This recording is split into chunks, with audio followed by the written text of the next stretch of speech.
Aqui uma pessoa sonhou que estava andando pela rua na vila onde ela mora.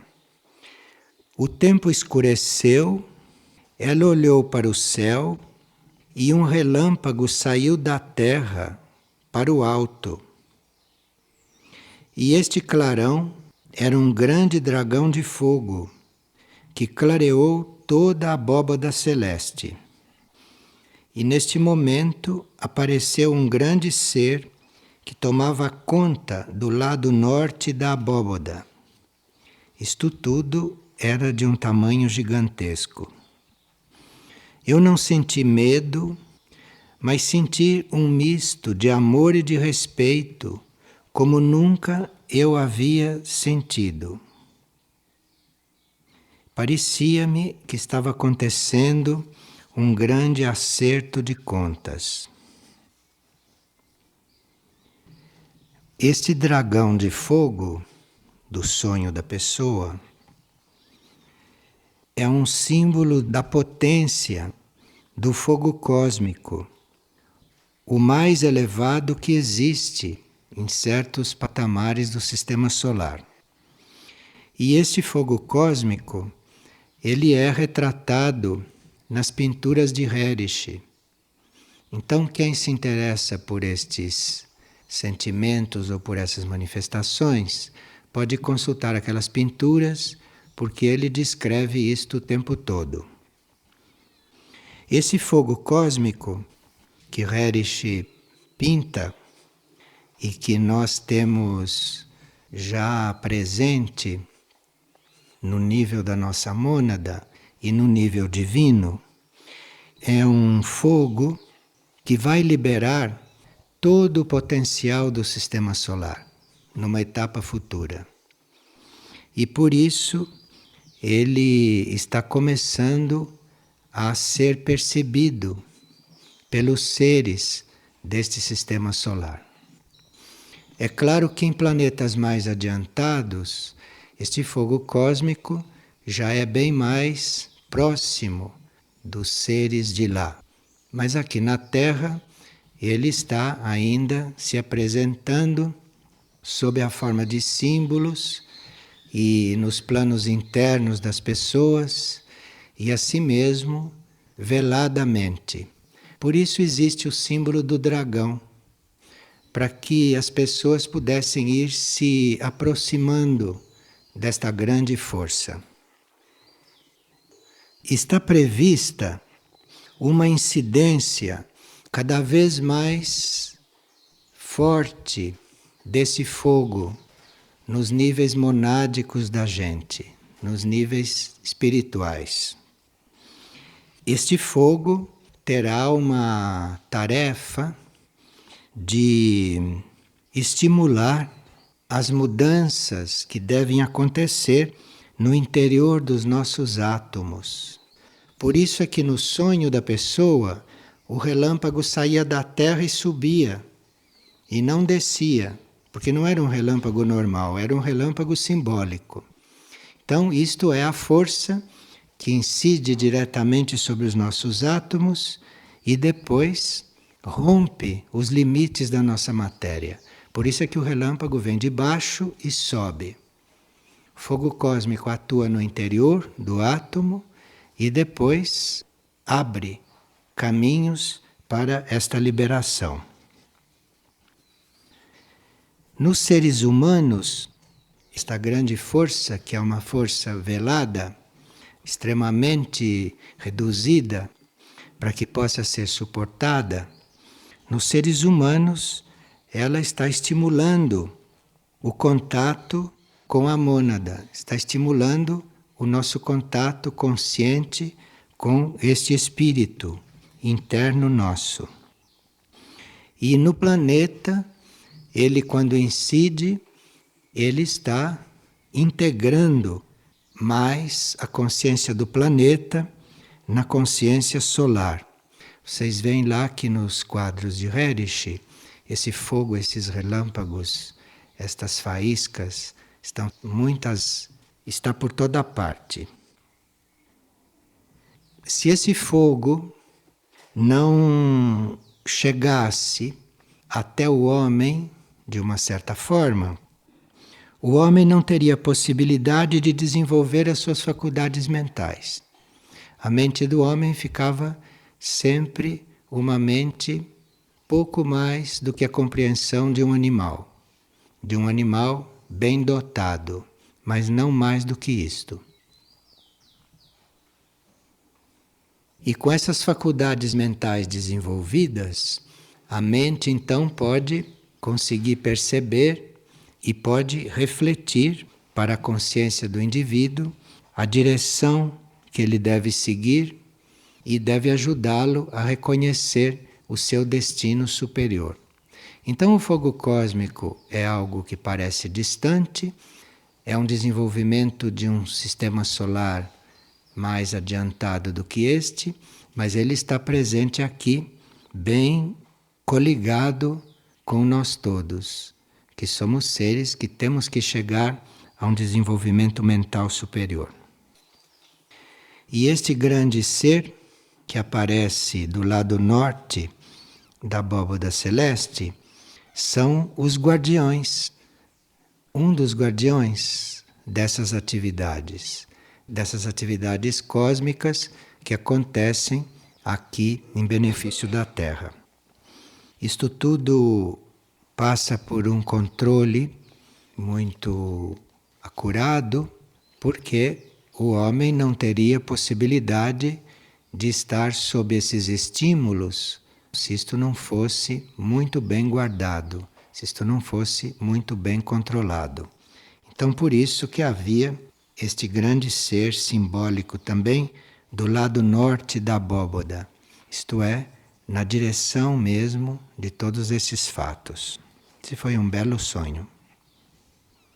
E sempre dentro destes sonhos instrutivos, alguém sonhou que estava caminhando muito despreocupadamente quando ela se deu conta que não havia um caminho nem diante dela e nem atrás.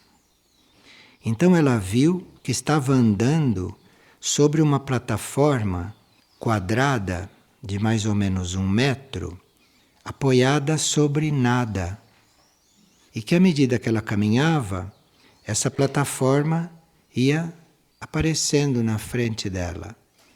Tinha 1 metro quadrado, mas nunca terminava. Ela caminhava e a plataforma andava junto, mas isto não estava apoiado em nada. A chave para a compreensão disto está na forma quadrada da plataforma. O quadrado é uma figura que estimula o ser humano a se conectar com as leis do equilíbrio, porque o quadrado é um dos maiores símbolos de equilíbrio. Então isto representa um equilíbrio perfeito da energia, no caso aqui, no plano humano. Então está convidando a pessoa a equilibrar o mais perfeitamente possível o seu plano humano. Porque se ela caminhar com o plano humano equilibrado, ela não precisa de apoios, nem de caminho e nem de indicação alguma. Por isso é que não tem nada sobre o quadrado, não tem caminho na frente, não tem caminho atrás. Quer dizer, ela tem que manter o equilíbrio no seu lado humano e que aí está tudo resolvido. Essas figuras geométricas, elas são muito sugestivas. E mesmo que nós não saibamos o significado delas racionalmente, só de vê-las, de ter contato com elas, nós recebemos esta boa influência. Porque essas figuras, elas são um concentrado de energias dispostas de determinadas maneiras. Então a gente vê um quadrado perfeito, aquilo fica impresso nos nossos planos internos, aquilo fica gravado no nosso subconsciente e aquilo fica emanando o equilíbrio que aquilo contém. Então é por isso que em certas construções a gente prevê salas quadradas e não de outras formas. Em outras construções se prevê salas com outras formas. Depende do efeito que se busca conseguir com essas influências subjetivas que até a forma de uma casa exerce sobre nós. Quando na arquitetura estavam iniciados, como na pintura, na música, em todos esses setores, então se entrava numa construção e imediatamente se entrava sob uma certa onda, sob um certo efeito, porque a forma destas casas, a forma dessas construções, principalmente a forma dos telhados, as abóbodas, tudo isto forma uma espécie de concentrado de tudo aquilo que se passa dentro da sala e da própria forma da sala. Então, quando havia este conhecimento, se construía uma casa, ou se construía um templo, ou se construía um salão, segundo o que deveria ser desenvolvido ali. Então, havia um conhecimento destas coisas, todo baseado nessas figuras. E como hoje a forma está passando também ela por uma série de liberações, não se cuida mais tanto destas coisas formais. Mas essas figuras podem entrar, por exemplo, nos nossos exercícios, se nós queremos cuidar disto. Então, por isso que a gente escreveu aquele livro, Bases do Mundo Ardente e Novos Oráculos, para aqueles que quiserem entrar neste mundo destas figuras, para que possam ter um desenvolvimento subjetivo, ordenado, não é? E com a colaboração bem consciente deles também. Agora, no caso desta pessoa que sonhou com isto, ela pede que a gente comente sobre o que isto possa querer dizer para ela, para que ela possa fazer algum trabalho. Bem, aqui a gente pode acrescentar que já que ela estava caminhando sobre um quadrado, isto também tem a ver com uma ajuda especial que ela pode estar recebendo desta energia abstrata, desta energia interna, para que o tórax e o abdômen dela entrem em harmonia. Então, tudo que ela puder fazer para que haja harmonia nesta parte do corpo dela, isto é, tórax e abdômen, e ela pode pedir luz sobre isto, ver o que isto significa, talvez tenha a ver com sentimento e alimentação, talvez tenha a ver com uma atitude correta diante do alimento. O fato é que esta parte cardíaca e esta parte digestiva têm oportunidade de entrar agora numa outra relação. E aqui uma pessoa está lembrando que em ciclos evolutivos anteriores o homem tinha a visão etérica. Antes do corpo físico chegar a essa densidade que ele chegou hoje, porque o corpo físico nunca foi assim denso como ele é hoje. Ele hoje está no seu grau maior de densidade. Quando ele não era tão denso, o etérico também não era tão material. Então, os seres humanos viviam não só no nível físico, mas viviam também, bem conscientemente, nesse nível semimaterial. Porque tanto o físico quanto o etérico não eram tão densos. Então as pessoas viviam no físico, mas também tomavam conhecimento da vida mais sutil. Viviam nesses dois planos ao mesmo tempo. Então levavam em conta não só o que acontecia aqui na vida física externa, mas também viviam conscientemente em etérico, nesses níveis mais sutis.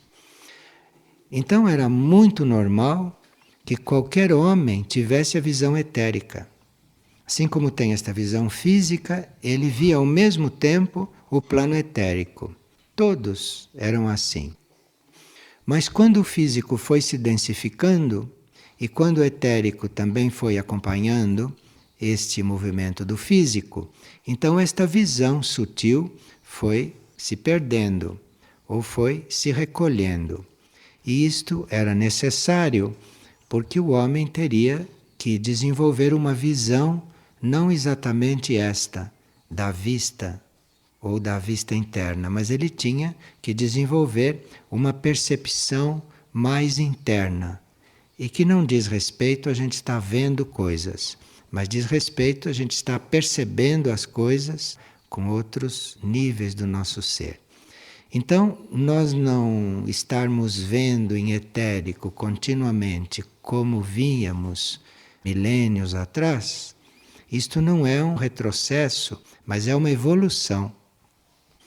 Tanto assim que o que você hoje pode circunstancialmente ver no etérico, isto pode ser alguma indicação que você possa usar, mas o que você vê no etérico pode não ter muito mais interesse ou muito mais importância daquilo que você está vendo aqui no plano físico, porque não é com a vista que você percebe as coisas hoje. A vista é um dos sentidos, mas a sua vista pode te enganar muito, porque a sua vista pode dizer uma coisa e está acontecendo outra, como normalmente está. Aquilo que nós vemos é um dado, mas não é tudo. Nós temos que desenvolver uma outra percepção. Nós temos que perceber aquilo que não é visível. Temos que começar a perceber aquilo que os sentidos normais não percebem. Isto é que é o progresso. Não é ficar vendo como vidente, nem como clarividente. Tudo isto pode ser muito útil em certos momentos, pode ser um instrumento de trabalho, mas isto não é sinal de progresso. Sinal de progresso é você perceber as coisas que não se vê. É você perceber as coisas que estão ocultas, perceber as coisas que não estão à mostra, que não estão se manifestando. Como, por exemplo, perceber o íntimo de um indivíduo, o íntimo de uma pessoa, que é a última coisa que ele manifesta. Ele só manifesta falsidade. O íntimo é a última coisa que ele manifesta. Então é ali que você tem que perceber, é aquilo que você tem que conhecer e não é ficar vendo a aura dele, as cores dele, ou a cor dos olhos dele. Essas coisas todas que não significam absolutamente conhecimento, mas conhecimento, você poder ajudá-lo a chegar naquilo que ainda não é visto, que ainda não é conhecido, que ele mesmo não manifesta. E esta é a percepção que se deve ter quando se evolui. E não aquilo que se sente, aquilo que se ouve, tudo isto é secundário. São dados que podem entrar numa compreensão da gente maior, mas sem esta percepção daquilo que não se vê, sem esta percepção daquilo que não é manifestado, não há progresso realmente. Então, nas etapas passadas, era muito importante e muito evolutivo que as pessoas tivessem evidência.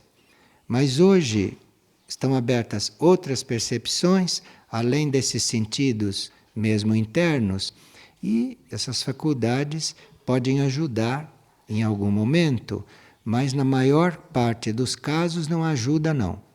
Na maior parte dos casos até iludem os indivíduos que eles, por isso, são evoluídos. Então iludem, porque o indivíduo vê as coisas, sonha com as coisas, ouve, tudo coisa que não acontece com os outros, então ele se sente mais evoluído por causa disso. E ele com isto pode estar sendo desviado da sua verdadeira percepção e do seu verdadeiro desenvolvimento, que não tem nada a ver com coisas percebidas por esses sentidos. É outra forma de se saber das coisas. Alguém sonhou que viajava em bicicleta por uma rua pavimentada. Ele ia com esta bicicleta através dos buracos, das pedras da rua, sem nenhuma dificuldade. De repente ele se deu conta que ele não precisava mais pedalar a bicicleta, porque havia uma força que a impulsionava. Era a sua força mental. Porque com a mente ele dava ordem para a bicicleta ir mais rápido ou mais devagar. E aí ele viu que ao lado dele ia outra bicicleta, mas que na outra estava uma mulher. Ela acompanhava o ritmo da bicicleta dele e também guiava com muita segurança. Sonhar que nós estamos em bicicleta pode significar que vivemos em nível individual, isto é, vivemos para nós, porque a bicicleta é um veículo individual. Numa bicicleta não cabe mais do que um, normalmente. Então é uma pessoa que já tem muita segurança e já tem até domínio mental sobre a sua vida individual. Já domina bastante as situações e já sabe se conduzir até mentalmente nesse processo individual. Um aspecto feminino dele, que não está encarnado nesse momento, porque o que está encarnado é o aspecto masculino, este é o sonho de um homem. Mas, ao lado dele, uma mulher está na mesma situação. Então ele não só já aprendeu a guiar o próprio aspecto masculino, como internamente o seu aspecto feminino também tornou-se mais seguro. E como ele está sempre muito alegre quando sonha coisas assim, isto está querendo dizer que ele já tem condições suficientes para começar as suas primeiras experiências numa vida grupal. Há pessoas que entram na vida grupal, karmicamente, mas sem ter conseguido este domínio que este conseguiu. Há pessoas que entram na vida grupal sem ter aprendido a andar de bicicleta e sem ter aprendido a conduzir a bicicleta mentalmente. E esses têm muita dificuldade na vida grupal, mas acabam aprendendo também, acabam conseguindo. Mas quando se entra na vida grupal, depois de estar no controle da sua vida individual, isto vai muito facilmente. Então, isto que este sonho está querendo indicar. E é uma pessoa que nem terá dificuldade com seus aspectos opostos internos, porque esses também já estão firmes nesta forma de caminhar. Quando nós aprendemos a viver individualmente, o próximo passo é viver grupalmente. Então o sonho está dizendo, olha, você já sabe caminhar sozinho, agora precisa caminhar com os outros, está na hora. E aqui uma pessoa há muitos anos sonha que está sempre fugindo de alguma coisa. E sempre muito desesperada porque está fugindo de algo muito grave.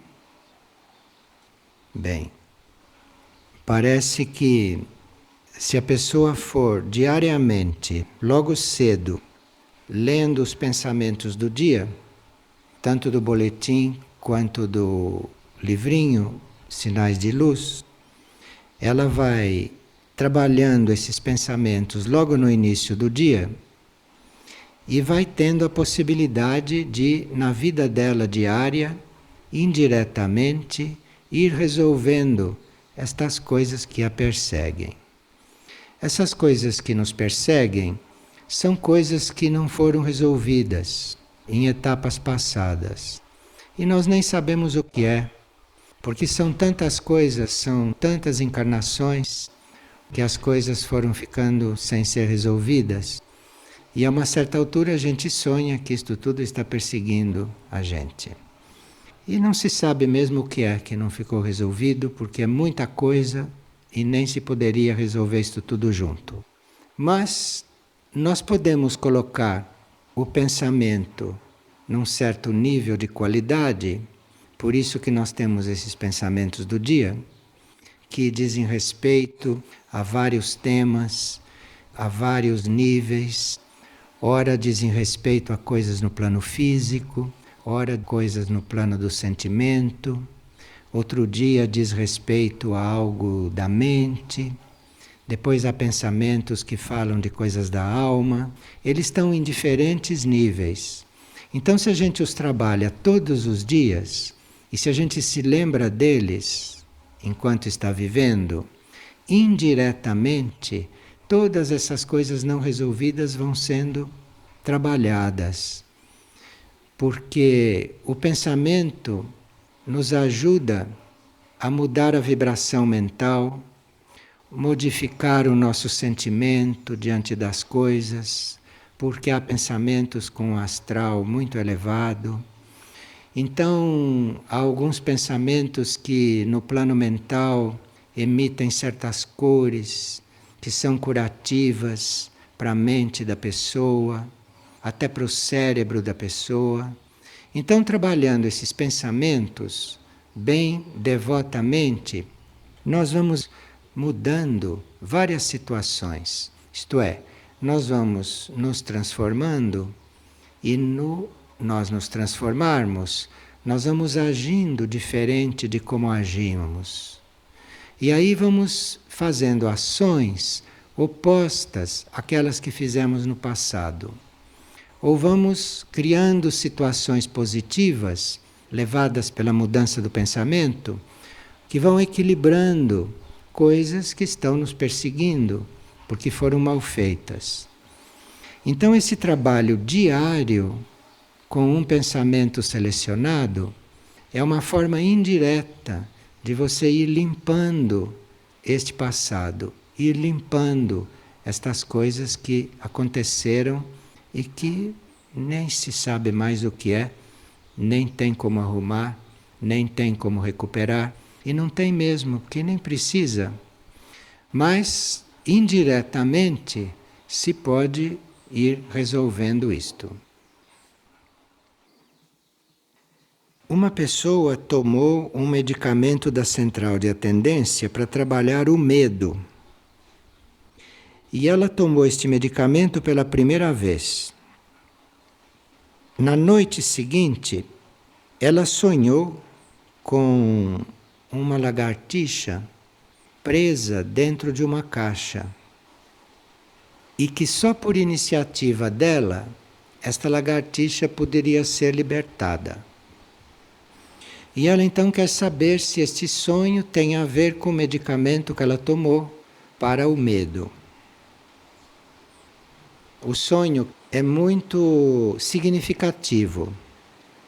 Nós temos medos ancestrais. Temos medos que não sabemos de quê, porque são ancestrais, são muito antigos. E nas nossas células estão impressos medos até de coisas pré-históricas.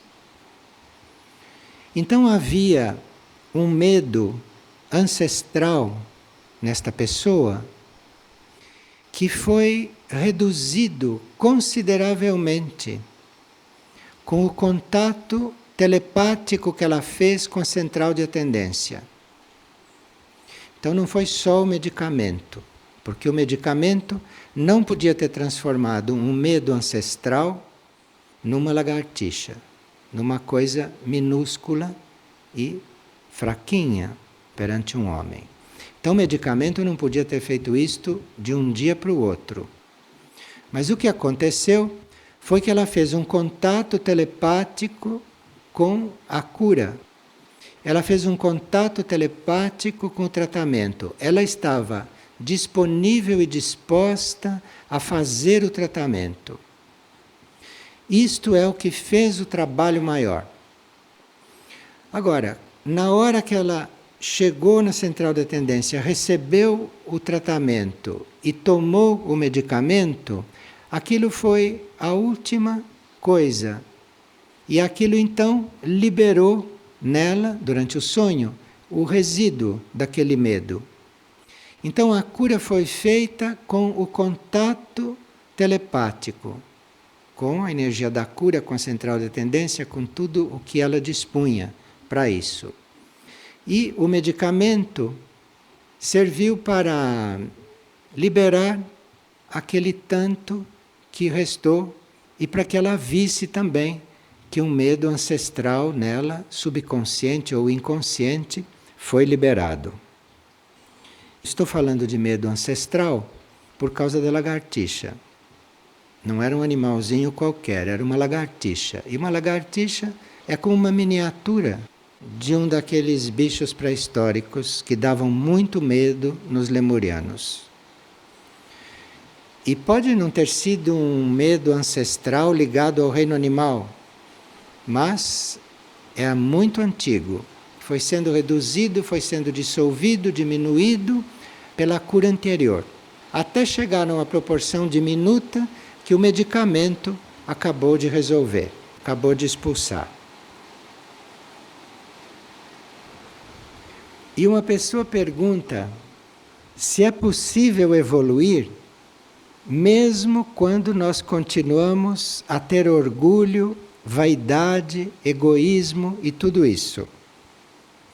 Porque a gente se esforça muito para perder esses defeitos, mas eles permanecem como se fossem estáveis.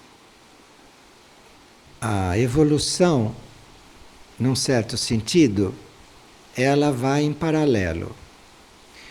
E se esta evolução está conduzida pela alma, amparada pelo espírito, esta evolução vai acontecendo independentemente da situação mais ou menos crônica dos veículos e da personalidade.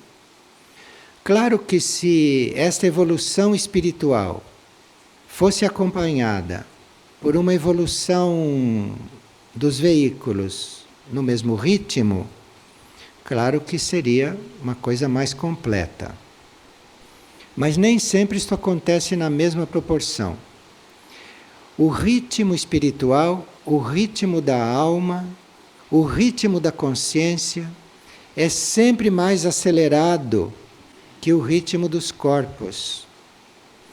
Então, a consciência pode desenvolver muito através de trabalhos mentais que a pessoa faça, de contatos que a sua alma e o seu espírito façam com a hierarquia nos planos internos. Então a evolução espiritual, a evolução anímica vai muito mais acelerada. Mas para nós apagarmos o orgulho, a vaidade, o egoísmo dos corpos, das células, isto é mais lento. É mais lento porque o orgulho, por exemplo, é uma coisa mental. E as células mentais são muito mais consistentes, muito mais densas, muito mais lentas do que os nossos níveis intuitivos e espirituais. Isto é assim mesmo. Então, nos nossos níveis internos, aquilo que corresponde ao orgulho, à vaidade, ao egoísmo, que corresponde, né? Porque lá não há isso. Mas há coisas que correspondem e que também precisam ser trabalhadas por lá. Então, isto vai sendo trabalhado mais rapidamente. E aqui, no corpo mental, este orgulho vai ter que ter um pouco de paciência com ele. Esta vaidade do emocional, do astral, também vai ter que ter um pouco de paciência. E este egoísmo da personalidade, do ego, isto também é mais lento, porque tudo isto é muito mais duro do que a alma, o espírito e esses níveis mais sutis. Não quer dizer que essas características mais relutantes da personalidade, dos corpos, vão ficar sempre assim. Não. A uma certa altura, esta evolução no nível da alma e do espírito vai chegar num ponto que necessite que os corpos se transformem um pouco mais. Aí, quando chegar neste ponto, quando a inércia dos corpos estiver dificultando o ritmo da alma e do espírito, então o espírito ou a alma mandarão provas e mandarão situações para cuidar deste orgulho, desta vaidade, deste egoísmo.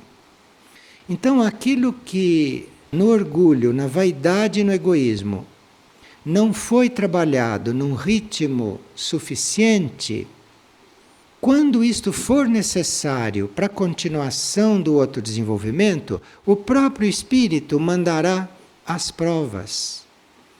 A própria alma mandará as situações que abalarão este orgulho, que demolirão esta vaidade e que farão um tratamento curador para este egoísmo.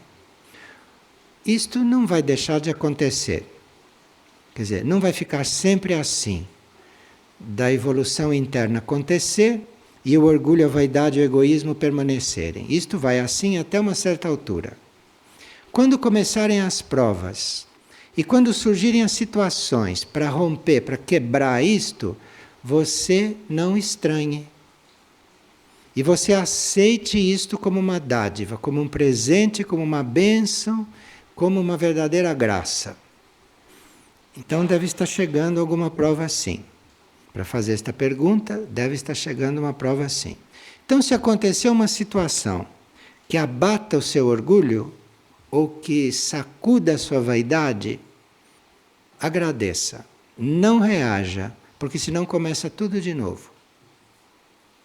Então, quando acontecer algo que abale isto, você na hora se lembre, agradeça, viva, saia bem da prova, saia bem da situação, porque aí você vai ver que orgulho, vaidade, egoísmo, a partir daí, vão diminuindo. Mas vai precisar de provas e vai precisar de situações que os abale. É só você estar bem diante dessas situações, você não reagir, você não se entristecer, enfim, você até sorrir diante disto. Então, quando o seu orgulho for ferido de repente, sorria, dê risada dele. Quando a sua vaidade for tocada, sorria também, ache graça. Percebe como é a coisa? É assim que a gente lida com isto. E quando o seu egoísmo for chamado a atenção, você diga, ora, a esta altura, vá assim que isto vai mudando. E aí seu espírito vai mais depressa, a sua alma vai mais depressa, e o sétimo raio vai levando você também bem depressa por este firmamento afora. Mas precisa rir de si mesmo quando vem a reação. Você pode até reagir, mas em seguida você dê risada, porque é ridículo realmente isso a essa altura. E nós estamos falando de rir de nós mesmos, né? Na hora das reações. E eu tinha uma amiga que considerava os veículos dela, considerava o ego dela, cavalos. Então ela dizia, hoje eu estou bem montada. Um cavalo era o mental, outro cavalo era o emocional, outro era o etérico físico e outro era o ego. O ego parece que era um cavalo grande, um cavalo daqueles. E ela dizia, meus cavalos hoje estão ótimos. Outro dia eu levantava e dizia, não, eu não consegui montar direito hoje no fulano. Eu me lembrei porque uma pessoa aqui sonhou que a madrinha dela, que a quer muito bem, num sonho, lhe deu de presente 4 cavalos. Esta está na escola daquela minha amiga, vai entrar na escola daquela minha amiga. Então, esta madrinha dela que a quer muito bem, naturalmente, graças a esse amor, ela já está recebendo 4 cavalos, isto é, ela já está recebendo a possibilidade de se domar. E ela achou o sonho meio esquisito, meio sem sentido, mas não é nada de sem sentido. É uma energia para você se domar. Então já recebeu esta energia e agora monte cavalo na sua mente, monte cavalo nas suas emoções, monte cavalo nas suas ações e monte cavalo nas suas reações de personalidade, que vai dar certo.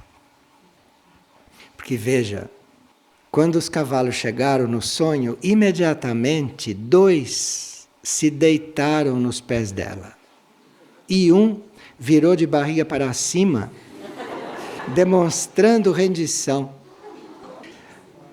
O amor que ela recebeu deste outro ser foi tão grande que já mandou praticamente o trabalho muito bem encaminhado e o trabalho já rendido, o trabalho já feito.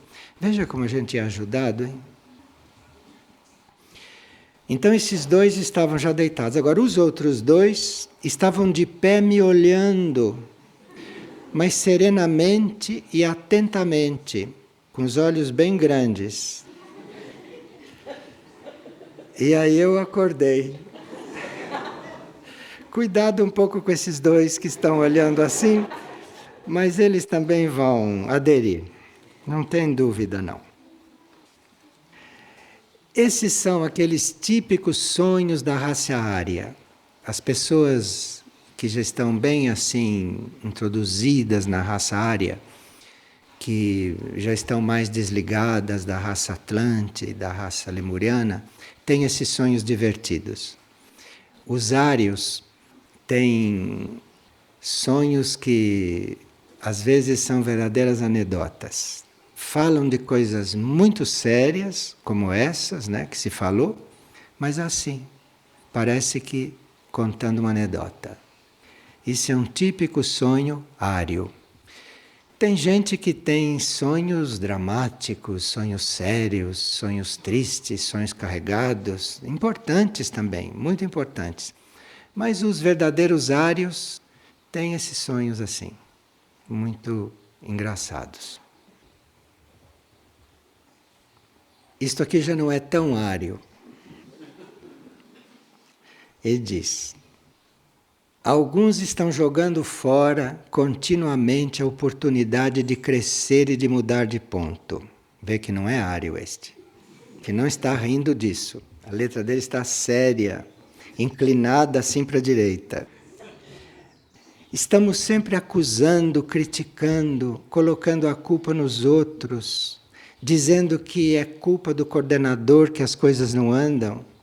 E assim vamos deixando de cumprir a nossa tarefa, sempre colocando a responsabilidade nos outros. Bastaria termos presente que se algo não vai bem, é porque nós temos que corrigir algo em nós mesmos, não no coordenador ou no outro. É em nós que a coisa não vai bem, então está refletindo lá. E se todos vivêssemos com isto presente, a energia teria muito mais campo para atuar. Então, isto de você não culpar o outro e de você não ver o outro responsável pelo que acontece, mesmo que ele esteja fazendo, mas você vê você mesmo, isto é um estágio de consciência no qual a gente chega um dia. Precisa chegar lá. E a tendência realmente não é essa. A tendência é a gente pensar que o coordenador é fraco, que aquele não sabe fazer, que o outro não presta. A tendência é esta. Mas a gente chega lá. Com a evolução, a gente acaba chegando. Quando vê uma coisa, diz: sou eu. Vou trabalhar isto em mim. E aí melhora um pouquinho todo. E aí quando melhora um pouquinho todo, aquele outro sobe também um pouquinho. Mas se você não se responsabilizar e se não fizer em você, aquele não sobe nem aquele pouquinho. Fica tudo como está e você no nível dele. Quer dizer, fica tudo no mesmo nível. Nada muda de nível, porque a evolução não se faz à força. A evolução se faz quando você evolui. Porque aí tudo evolui um pouco. Então, se você já tem essa consciência, esse é o caminho. E num grupo, quem já tem esta consciência deve fazer isto muito pontualmente, porque é a sua forma de colaborar com o grupo. Aqueles que não fazem ainda isto vão subindo, porque estão sentindo esta elevação geral grupal através daquele que está fazendo a ação correta e no nível atual. Então, isto é uma forma de a gente equilibrar um grupo, se a gente está em grupo. A forma de equilibrar um grupo é você ir se equilibrando. Porque aí isto reflete e isto eleva a todos um pouco. Cada um na proporção que pode ser elevado. Isto é uma grande contribuição, é um serviço grupal que se possa prestar. Uma pessoa está fazendo uma pergunta a respeito do seu processo de oração, da forma como ela ora. Porque ela costuma considerar o seu regente o pai, ela costuma considerar a sua mônada a mãe, e ela costuma considerar a sua alma uma irmã mais velha, quando ela ora. E nesses assuntos de oração, nós não podemos interferir, porque cada um ora espontaneamente, cada um ora sinceramente, e qualquer tipo de atividade que se faça neste campo, desde que seja sincero e desde que seja verdadeiro, não? Devoto, vale. Não é importante quem você considere o pai, quem você considere a mãe divina, quem você considere seus irmãos, isso não é importante. O importante é que você tenha esse sentimento diante de um núcleo mais elevado, de um núcleo condutor do teu ser. Seja qual for, seja o regente, seja a alma, seja a mônada, não importa. O importante é que você tenha este sentimento, esta aproximação com o seu pai. Isto é, que você tenha essa aproximação interna com este núcleo que nesse estágio evolutivo está guiando o teu ser. Esse é seu pai. Tem seres que são guiados pela alma, outros já começam a ser guiados pela mônada. Já tem certa guiança mais alta. O pai é aquele núcleo que ela considera o seu guia, o seu regente, o seu... E desde que o nosso sentimento, diante desta grande força que move a vida, que transforma a matéria, desde que o nosso sentimento perante isto seja muito vivo, não importa que você considere a mãe, a alma, a mônada, o que for. Para onde você canalizar isto, vai ter uma resposta. O importante é que você tenha esse sentimento de amor por esta grande força que move tudo na sua vida. Esta força universal, que é o que a gente considera, neste vocabulário terrestre, a mãe. E esse campo da oração, ou este campo da nossa comunicação com estas coisas, é muito amplo. E cada um faz isto conforme o próprio temperamento, conforme o próprio sentimento e conforme a própria cultura, conforme as coisas que já conhece. Então, isto é muito pessoal. Eu estava me lembrando, por exemplo, que enquanto Jesus chamava de pai a sua mônada, esta pessoa já chama de pai o seu regente. Um outro pode chamar de pai o Senhor do mundo, O outro pode considerar este guia, este pai planetário, o centro de Mistritlan, que no planeta corresponde ao pai.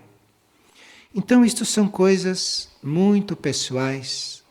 O importante é que aquilo que emerge, aquilo que surge como prece, como oração, como invocação, como apelo, que aquilo seja sincero, seja o que for.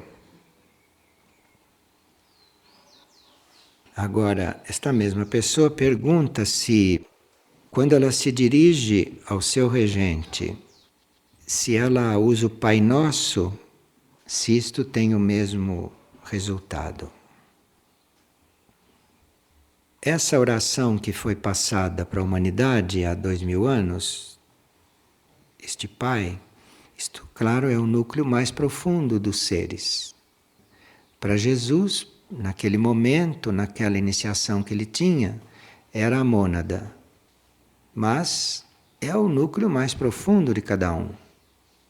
O importante é a sua sinceridade em querer chegar lá, naquele nível, naquele estado para o qual você está apelando. Se você está se dirigindo a uma hierarquia, isto significa que você está querendo chegar naquele estado, né? Se você se dirige a a hierarquia vê isto como uma intenção tua de chegar naquele plano, de chegar lá onde ela está. Então, ela vai te atrair, porque você está pedindo para chegar lá. Agora, como você vai pedir? Pode ser de infinitas maneiras, infinitas formas. O importante é a intenção, o importante é o sentimento, o importante é o movimento que se faz naquela direção. A forma é aquela que você usar.